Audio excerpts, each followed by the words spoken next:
Hello everyone, and welcome to the first battle from the Twitter Pokemon League. My name is Lutz, and I'll be your commentator for this game. Today's battle comes from the league's fire gym leader, Turfy, who seems to be taking a break from his usual gym team in order to feature a team of Beedrill, Cloyster, Infernape, Latias, Go-Go, and Steelix.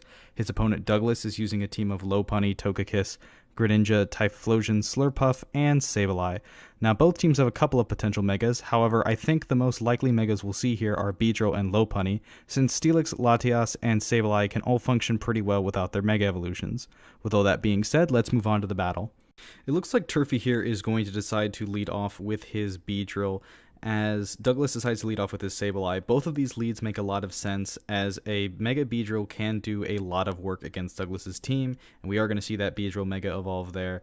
And the Sableye is a good way to kind of check that Mega Beedrill, as it does carry the Will-O-Wisp and possibly the Foul Play, both of which can do a lot of damage to Beedrill. As we see Turfy decide to protect with his Beedrill this first turn, most likely to scout out to see what that Sableye wants to do. As Sableye goes for the Foul Play, Turfy this next turn is going to switch out his Beedrill and go into Cloyster, and the Sableye is going to go for a Will-O-Wisp, which is still going to kind of hurt that Cloyster. It's going to get the chip damage along with reducing that Cloyster's physical attack.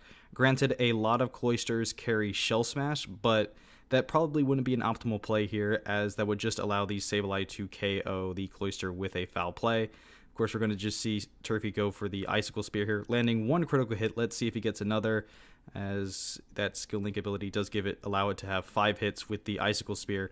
Unfortunately, it looks like it was just the one crit, as Sableye decides to go for the Foul Play, and that looks like it's going to be a 2-hit KO with the damage from Burn, as Sableye does recover a little bit with the leftovers.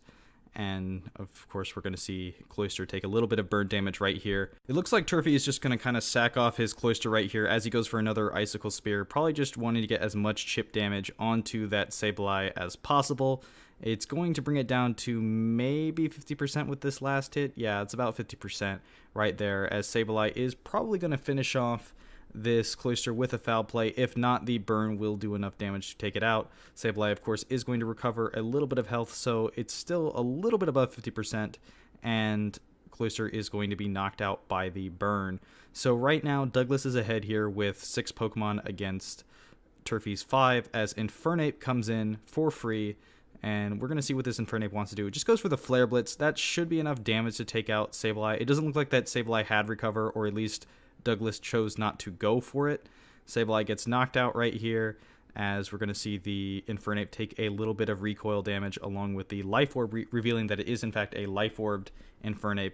Lopunny comes in here, which might threaten the Infernape with a Fake Out. It looks like Turfy just decides to stay in here with the Infernape, just willing to take that Fake Out, as we see the Lopunny reveal that it is in fact a Mega Lopunny, except instead, it doesn't go for the Fake Out, as Turfy is able to land this Mach Punch, do well over 50% right here.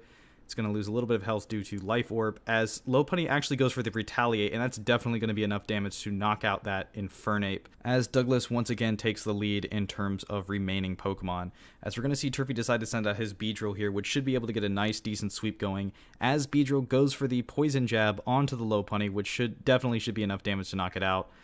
The Mach Punch from earlier definitely helped ensure that KO. Without the Mach Punch, the Poison Jab still would have had a chance to KO, but it wouldn't have been guaranteed. As we see Typhlosion come out here, Beedrill manages to outspeed it, which probably means that Typhlosion is not Scarfed, and it does knock out the Typhlosion with a critical hit. Now, that did matter right there. And we're going to see Swagbird come out. What is Swagbird? Swagbird is a Togekiss. As we see Turfy once again decide to go for the Poison Jab, which should do enough damage to take out that Togekiss, since it is a super effective hit, and Mega Beedrill is a physical powerhouse right there. And we are going to see Greninja come out as one of Douglas's last 2 remaining Pokemon. Beedrill is going to go for the X-Scissors. This should be able to knock out Greninja easily, unless that Greninja is sashed. It is not, so Greninja goes down, and we're going to see the last Pokemon come out from Douglas, which is Death Puff, the Slurpuff.